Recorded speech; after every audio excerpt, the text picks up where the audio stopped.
As a fitness professional, you know the joy of helping others, and you know it's more than just fitness. We're training the whole person. Wellness coaching provides expertise that goes beyond fitness and nutrition.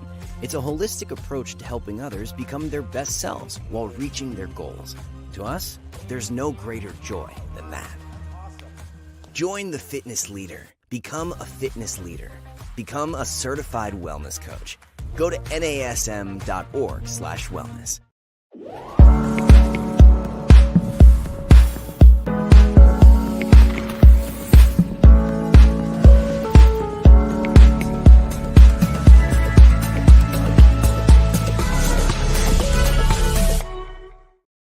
Hey everyone, welcome to Strong Mind, Strong Body. I'm your host, Angie Miller.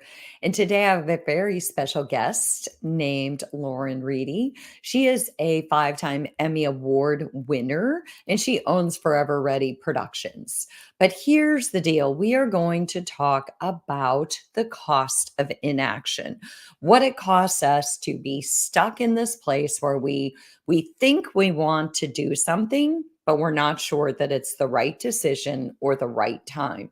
So many times this indecision drives anxiety and fear to the point where we can stay stuck for so long that we can miss out on huge, powerful opportunities. So Lauren she is just such a delight to listen to. She has so many amazing stories. And Lauren has some great stories about her journey through indecision to acting now. So I'm going to bring Lauren into the show and have her introduce herself. How you doing, Lauren? Hi, Angie. It's so great to see you today. It's good to see you. Did I say Lauren Reddy or Lauren Reedy? I don't know, but I go by either. It's technically Reedy, but my company's Forever Ready. So I just respond to both. There you go. That makes it easy. So Lauren, you and I, we know each other because we have met through a kind of speaker mastermind group that we're in. And I've heard you speak. I love your stories. And so I also know that you have days as a TV reporter. Just curious, tell us a little bit about how you went from a TV reporter to a business owner. Yeah. Well, I started working in television when I was in high school. I was 17 years old. And I took a job as a production assistant. Back then, cameras were not robots. So I ran cameras. I hold the sides of the camera. I ran cameras during the newscast. I was a floor director, so I would direct people at which camera to look at. And I sorted scripts and gave them to the anchors. So I spent my entire senior year of high school in a newsroom every day, working the 5, 6, and 10 o'clock newscasts. And I knew started because I wanted to go into meteorology. But if you're listening and you know anything about science, it also involves lots of math, and meteorology specifically was not my wheelhouse. So I quickly pivoted from this idea of being a meteorologist to a sports and news reporter. And I discovered that all my life I had been telling stories in this really fun way. I was taking a camera everywhere when I was in high school. I was taking photos and shooting video before we had it on our cell phones. And so I decided to pursue a degree in journalism. I got a degree, actually, it was in media studies, but I was a TV reporter. And I worked in Iowa, Nebraska, and Tennessee for a decade. I was on air. I covered just about every single shift you can think of. So if you've gotten up in the morning to get your morning forecast for the day and seen breaking news, I've done the middays. I've done evenings, your 5, 6, and 10 o'clock. And so I did everything from feature reporting to investigative to responding to chasing tornadoes or breaking news. And I loved it. I had a plan. You know how plans can go. I had a plan to go all the way to the networks. I wanted to be Katie Couric and be on the Today Show and report from all these big major events happening in the country and in the world. And I got to Memphis in 2013. And about, 18 months into that job, I started to feel this really strange pull. I want to pursue this dream. It's always been on my dream card. It's always been on my dream board. Caitlin Clark was just the first round of the draft yesterday. And I thought to myself, I used to write these kinds of dreams. Mine said to be on the Today Show and hers said to be in the WNBA. So I felt really tied to this dream that I'd shared with everybody. But then I started to experience a shift, and I wanted to tell stories that were less kind of turn and burn daily news stories, and tell more in-depth stories that call people to do something, that call them to act, that call them to change, that call them to make a difference in their community. And that wasn't being accomplished in news. And so I made the really tough decision to pivot from one dream to the next, is what I tell people. And I didn't give up. That's what I kind of thought I did for a while. I just changed course. And Forever Ready Productions has now been running for 10 years. I've been out of news fully for 8 years. And a lot of things led up to that decision, which we'll talk about in this podcast. But that trajectory changed because I realized there was a value misalignment. The goals didn't change. The way with which I was doing it changed. And I think that's a really important piece of my story, but also of everyone's story. When you change path, it doesn't necessarily mean you failed. In fact, most failures can turn into really positive experiences. So I'm so happy to be doing this work now. I lead a team that is 8, about to be 9 people across 3 cities. And now we tell stories for nonprofits that call people to action. And so I'm doing a lot of the same work I was doing back then in just a very different medium. Yeah. Well, and here's the thing. I think you said a couple of powerful things. And the first one is that you worked in Iowa. I mean, that's powerful in and of itself. We should stop and take a pause now because I grew up in Iowa. So, hey, there's that. Now, where at in Iowa? That's the real question. What's that? Where at in Iowa? I grew up in the Quad Cities. Okay. So, okay. Cedar Rapids was where I was from. I know exactly where you grew up. There you go. That's powerful. So, but I also think that you said a couple of key points, and that is that so many times we get on a path and we have these big goals and we don't ever go that direction, and something gets in the way. And a lot of times we go, gosh, I epically failed myself on that one. I never did this, or I never did that. And I think that sometimes we have to take a pause and recognize maybe I didn't do those things or that thing, but I did do X, Y, Z. And to your point, you started to recognize when you were in news that there was a values misalignment. And I think that sometimes that it is about, we think we're going to go a direction, we realize that our values don't align. But I also think it's fair to say that sometimes we think we're going to go a direction, we dip our toes in it a little bit, and then we go, I'm not sure that's actually going to speak to me the way that I thought it would speak to me. Right. And instead of getting lost in blame and shame, what if we step back and go, and I got to do this and this as a result of the fact that I didn't go the direction that I thought I was going to go, right? Mm-hmm. Well, and I think about that a lot because when there's something big happening and I'm not on the front lines of it, that is one time when I miss being in journalism. But I think about how you can still accomplish goals in you can still accomplish goals in sort of the same arena without doing it the way you thought. So one of my big goals as a journalist was to win an Emmy. I wanted my peers to recognize my work in a way that was like powerful. And let's face it, it'd be cool to have a golden statue, right?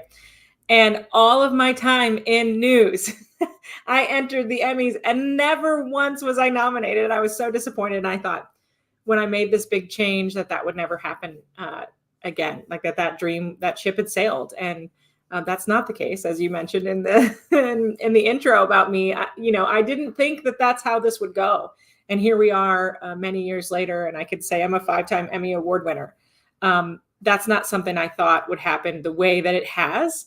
And if I had really just given up, I wouldn't have opened the opportunity for this to happen in this way. So I think it's important for us to sort of reframe things. And instead of focusing on it as a failure or as I'm walking away, or I used to think even people who left the business, they just can't handle it. They just can't handle the stress and anxiety and sometimes toxic environment you work in. But the truth is, it's not that they can't handle it. It's that they're being called to something else, and they can still accomplish the goals that they set, maybe just in a different way. Well, and I do think that there's something to be said for calling. For many years, I thought that I wanted a health and fitness show. I thought that I wanted to do a morning show mostly geared toward women where I would do movement, but I would also talk a lot about mindset and Mhm. how to manage stress, how to set healthy boundaries, to speak to women in the way that I love to do in fitness and in mental health. But I truly never went and did anything to authentically pursue that, what I thought was a dream. I did enough checking and digging to recognize that maybe that wouldn't be a good space for me to be in the world of television. And then fast forward, I started speaking more, getting in front of audiences. And now I have this podcast, which to me is now my show. And so I do think that we can live our dreams in a different light or a different lens than what we thought it was going to look like and still feel very amazing. But I have a question for you because we're talking about ways that we've acted that have been different from how we thought we were going to act. But we need to talk about this whole anxiety and fear of indecision because truth is, I can get caught in it. I can get caught in indecision and have so much gripping anxiety about it. And yes, some people will say, and I've said to my clients before, hey, sometimes not making a decision is making a decision. We're Totally. deciding not to decide yet. Yeah. And there's that. And then there's also the fact that you can be there a year from now, 2 years from now. And so, what do we do to then make small decisions in between where we feel like we're making progress? Because to me, those decisions give me a sense of control. So, I was in the grips of a huge decision over this past year and a half, and it seemed to just be weighing on me too heavy. And then I started to take small steps to get me Mhm. closer to making a decision. And all of a sudden, it was like, okay, I have my power back now. I have my power back because I'm making decisions that will lead to the big decision and help me get there. So, what kind of questions? Maybe first you should tell us one thing because I think it'll give context. I know your story about leaving the world of news and you've kind of shared it. And then you talked about your big decision about your child. And Yes. I would love if you could kind of walk us through that a little bit. Sure. And then I think it will help us get to how we learn to act. Yeah. Well, I can absolutely talk about that. I think one thing I want to start with is the real key to me about action is thinking about what you want your future to look like. And so when you think and you imagine and you write down, even if that's not how it plays out, it's easier to make a decision once you've thought about what you would do in a certain scenario, right? So every decision that I've made, whether it's career or personal, honestly, I've made because I have thought about what it might look like. So when I get to that crossroad, I'm able to say, okay, this is what I was talking about. What happens here? So the story that's really personal about our son and how he came into our life is that my husband and I, we struggled with infertility for years. And we're trying to figure out what we wanted to do next. Do we want to keep, trying? Do we want to invest in IVF? What are our options here? And I'd always sort of felt on my heart that adoption would be a route that I would be interested in. Because honestly, when I wanted to be a Today Show correspondent, I thought I'd be married at 35 and single. So I really didn't think that kids would be in my future. And so when I fell in love, that changed. And so when we came to this point, my husband and I both looked at each other and said, adoption seems to be what we feel like we're called to. What does that look like? And we agreed to sort of open our hearts, which meant, of course, we were heartbroken twice with situations that didn't work out. But when we got the call about our son, we were able to rationally, in the moment, have a conversation about what we envisioned and how it aligned with our values and what we said we were going to do, which was to open our hearts and home to a child and to love them no matter what. And so when we got the call about our son, Max, who's now 5, almost 6, the decision to say yes came really quickly because we had talked about what it would look like. We had talked about what kinds of scenarios would make sense. And we were able to say yes and hop on a plane the next day. Now, I'm not saying that everybody can do that, but what I am saying is imagine if we had said, ooh, we need to think about this a little bit more. Ooh, we need a little bit more time. We wouldn't be in the shoes that we're in now. And so I think so often I use that as a compass, and it's an extreme case scenario, right? But the reason why we were able to take that leap in that moment is because we had talked about it. We had envisioned what it might look like. This is not what we thought it would look like, but because we had values, vision, and those two things came into alignment, we were able to say, heck yes, we're on our way. Yeah. And I think that helps, that personal example helps kind of explain how I make decisions in the first place, which is going to, what's the worst case scenario about this scenario? What is the worst thing that could possibly happen? And then once you go there, you say, okay, what happens if that happens? What am I going to do if the worst case scenario happens?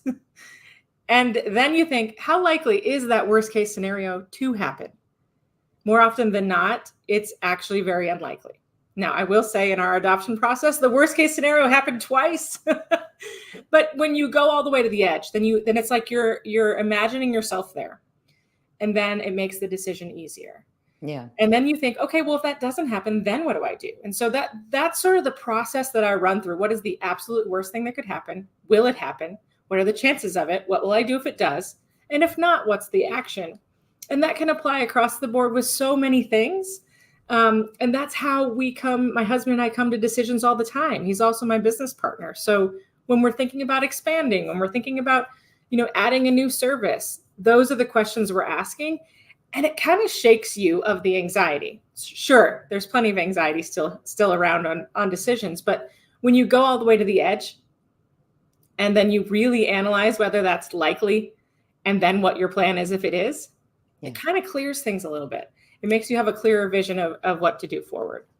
Well, and I appreciate you sharing that. And I know your story about Max, and I've seen pictures of Max, and I think that that's an amazing story. And what you didn't tell them was the dirty details of where you were when you got caught, but we don't need to go there. But Lauren, first, I want to just reintroduce you. So my name is Angie, and this is Strong Mind, Strong Body. I'm talking to Lauren Reedy, and we are talking about staying stuck. What does inaction cost us inevitably? And, outside of that anxiety and that fear of just feeling like you're standing in quicksand and you don't know where to go. And so, Lauren, what I really heard you say is one of the first things that you ask yourself is, what do I want my future to look like? And I do think that that's key, because anytime you're making a decision, obviously decisions are usually big, powerful decisions, lead into what our lives are eventually going to look like. And so that's a key question. What do I actually want my life to look like? Forget about my decision, but create, kind of paint this picture. And then you said you go to what's the worst case scenario, which of course is something I teach my clients in therapy. Yeah. What's the worst case scenario? And then often it's about calling your own bluff, right? Because usually worst case scenario is, gosh, what my mind creates and what worst case scenario could actually be. My mind is much more imaginative and, if you will, dark. So sure. So then think most people are not, they don't share the dark part, but a lot of people's internal thoughts are that way. And, I will say that not just in personal, but in business, the worst case scenario has happened. A complete turnover of staff, absolutely in the negative quarter from a revenue perspective, health issues, those things do happen. And I think going to the edge of the imaginative, what's the worst, makes it, if it happens, not a surprise. I've already thought about this. In fact, I've thought about it to the point where I know what I'm going to do now. And I have a little bit of hope in that, because I know that I've thought through at least what I would do if this happened. Okay, now it's happened. What can I do to get out of it so that I'm not stuck in the inaction of the fact that it happened, right? This is all theoretical, but that's how I apply it. Well, it's almost like we're writing our own stories. We're writing stories about what we want our future to look like. We're writing our own story. And then we're writing a story about what happens if my future doesn't look that way. And then we're writing a story about, okay, well, then what would I do? If I were a character in this book, of this story that I'm writing, what would I do as a character if this were to happen to me? And you mentioned kind of going to the edge of the cliff. I think the key is to remember that we can go to the edge of the cliff. It doesn't mean we're going to fall off. It just means we're going to stay there. What's that? Or that we should stay there. Right. It just means we're going to get to the edge and we're going to have to back up a minute, sit down, wipe away our tears, call on our support system, and rewrite our story, change the next, the direction that we're going to go next. But to your point, how likely is it? Worst case scenario, probably not very likely. But also to your point, yes, worst case scenario can come to fruition. It absolutely can and often does. Mhm. And you mentioned when it does, then you go, okay, Lauren, you've thought about this. Yep. And it did happen. And now I have to, or you have to decide, what do I do? How do I act? What did I write in my story that I would do? Right. And so I think that that's very powerful when you think about all those things kind of put together. Well, and my whole mission is to tell stories that call people to action. And what I've realized in that is that they're my stories too, right? My stories can call me to action, or they can make me stuck. And I think often that is a reflection directly of what we consume and what we watch and who we follow, and if there's someone doing what we'd like to do. And so when I feel stuck, I ask myself, what stories am I telling myself? What stories am I consuming that are making me feel this stuck way? And is there someone out there doing what I'd like to do? And if so, should I be following them to learn or model or start to set what my vision looks like? And I think the stories we tell ourselves is really where it starts. Externally, certainly, but in our minds, man, they are powerful. And if Mhm. we can figure out how to tell a better story to ourselves about what we want and about our future and about what it would take to get there, then you start to apply these small little everyday things that you're talking about, right? So the first response to the worst case scenario can't be, you know, inaction. It has to be, what's the first thing I can do right now? What's the Mhm. one thing I can do to fix it today? What's the one thing I can do to make it better? And you know that in a fitness journey, right? We don't lose 20 pounds on day 3, right? It Mhm. takes small little increments. It takes habit changes. There are small little pieces to make the big picture. And I think it's the same when you're struggling to decide how to act or what action to take. Is a small step every day helps you get to the other side. And then eventually you look and say, wow, I not only got through that worst case scenario, but now I'm here and I'm better for it. And the experience that I got through that is going to shape how I plan for the next one and how I continue to move forward. Well, and I think that there's so many, if you get on Google and you're like, how do I make a decision? There's always a 10-step process or a 5-step process The or a framework. 3-step process. I mean, there's all kinds of information about how to make a decision.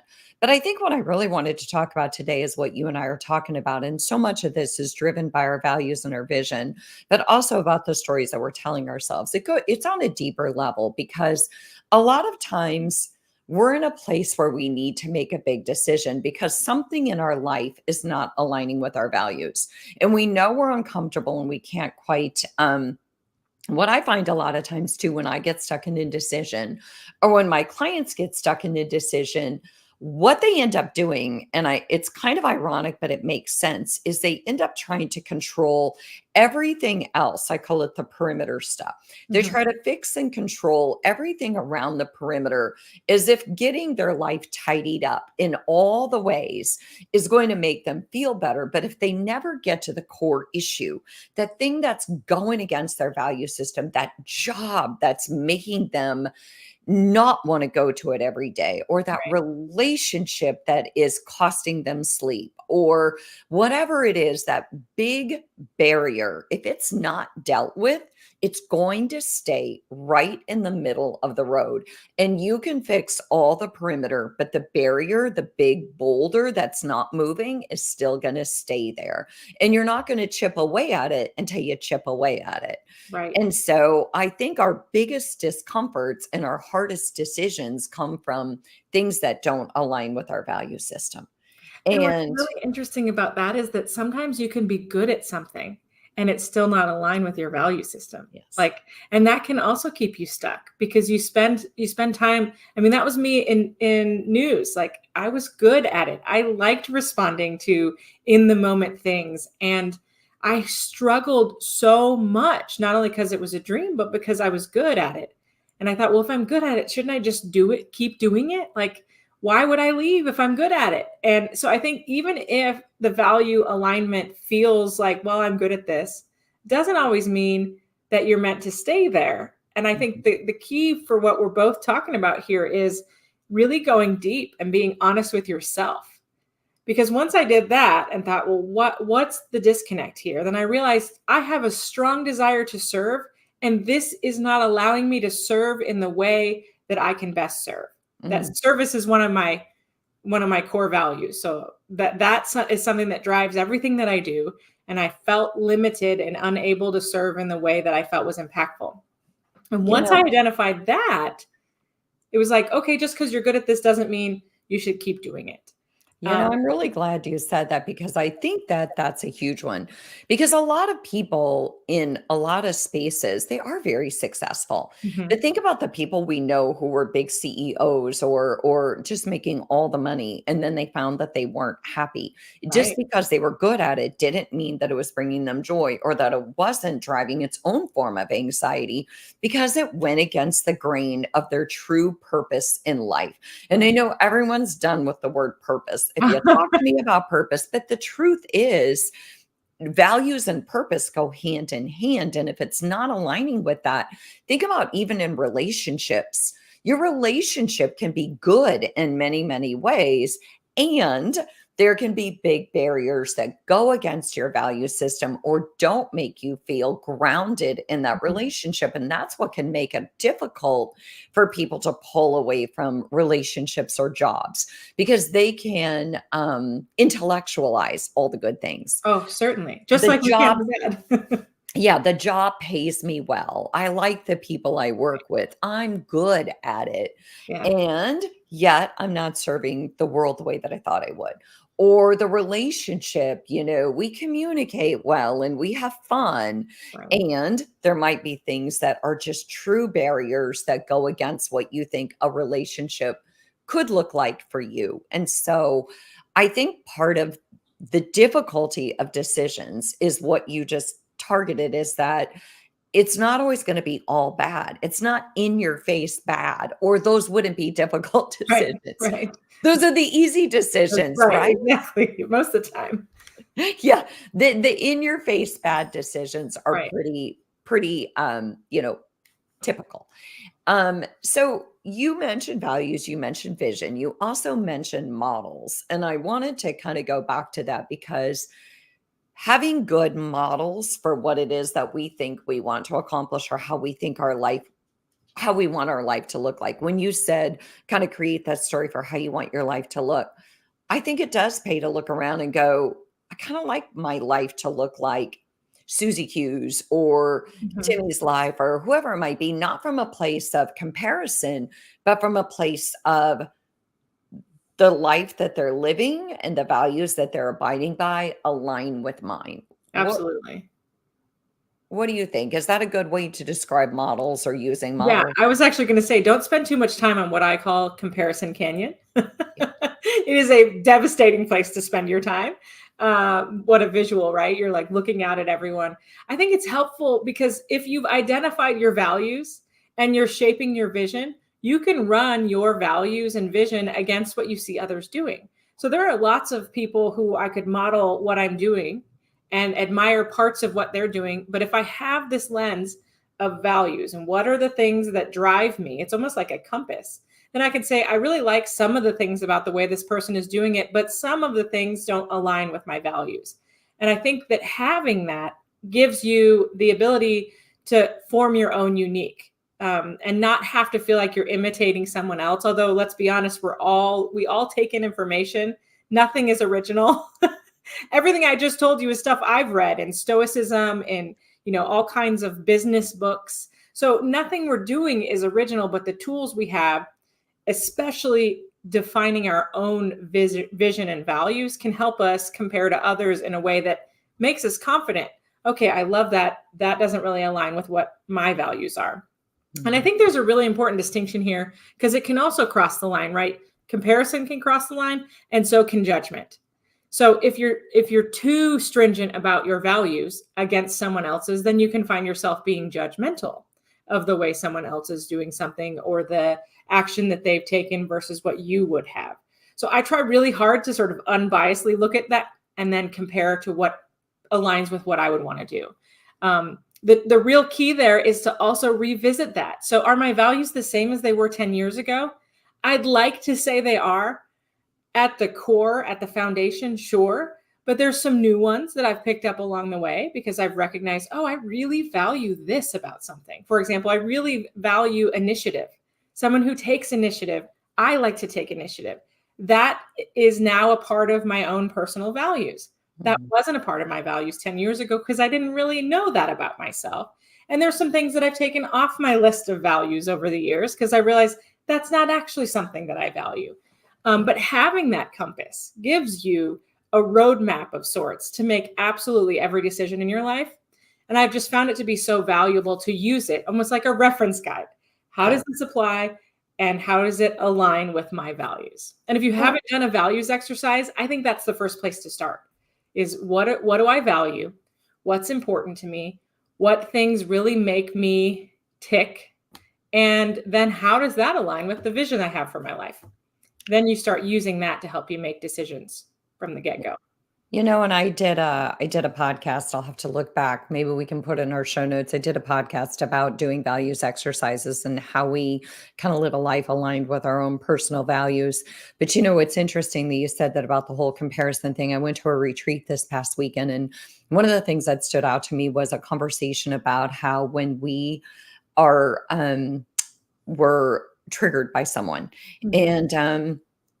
and how we called it activated. And there's a whole story around why we don't use trigger anymore, but we call it activated. When somebody activates you, when you hear something they say or see something they do, and you feel a little activated, like, and you get caught up in judgment. A lot of times it's a reflection on where you are. And it's your own voice saying, creating doubt because maybe they're doing something you didn't do, or it's a sticking point for you, so it's often not about the other person. It's actually comes back to you, which is why we use the word activated instead of triggered, because when we say that triggered me, it's like we're a victim. You triggered me because you said XYZ. But if I'm activated, it's because of something that's within me that is picking up on something you said or did that is more about my journey than yours. And I thought that was a great way of putting it. But I do think that values is the core. And I think that vision is the core in writing stories for ourselves. And I think that any day it's better than a 10-step action making decision plan, because often those don't really get to the core issue of why am I unhappy, even if all the things are fairly good. Right. And how do I get to the core of why this is still going against the grain of who I am? So, Lauren, before we kind of sign off, is there anything else you'd want to say about the cost of inaction or any other thing that you might do that helps you make a decision? Or do you think we got there? Well, I think we got there really, really well. But I guess I would give two sort of parting thoughts for our viewers today. And the first one is, instead of looking around you for the stories you might be telling yourself, I would look right in front of you, because so often the things that are blocking us are right in front of us, and they're just like a part of our everyday routine. So we don't see them as extraordinary. We don't see them as a block. We don't necessarily even see them as a story worth telling anyone. I often tell our nonprofits we work with on the video production side, the story you should be telling happens to you every day right in front of you, and you're not sharing it because it's ordinary. So I would say to look right in front of you. There's probably something right in front of you that's blocking you from taking action. And then the second thing is, it can feel really big and overwhelming to say, well, this is my dream, this is my vision, but that's like 10 years from now. So the question I think to ask ourselves today is, what's one thing I can do in the next 7 days to get me one step closer to the way I envision things to be? It might be refreshing my resume. It might be doing something creative. It might simply be sitting down and reading, but what's one thing I can do in the next 7 days that helps me be able to take action when I need to? And from there, if you do that every week and you ask yourself that question every week, before you know it, you're going to look back and say, wow, look how far I've come. Yeah. I like the next right step. I have a coach who always says, "What's your next right step or Mhm. your next right move?" And I think that's so true. And I still make hard copy checklists. And Okay. often I do it because I want to be able to cross that out and know what I've accomplished so that I know that I am taking action steps every day that make a difference. Yep. So, Lauren, thank you so much for coming on. If people want to get a hold of you for any kind of storytelling in the form of film, can you just give us a quick way to reach you? Absolutely. You can email me, which is Lauren at foreverreadyllc.com. But you can also find me on Instagram at Lauren is ready. Angie, you asked how to say my last name. That's confusing. But at Lauren is ready is a good place to connect with me. I'm also on LinkedIn, Lauren Reedy. And I'm always responding. So if you have any questions or you want to know more about your story or video production in general, I'm here for it. Fantastic. I've seen your work and you do an amazing job. Thank So, thanks to all of our Strong Mind, Strong Body listeners. I do hope that this helps you get out of inaction and into your next right step. We'll see you next week.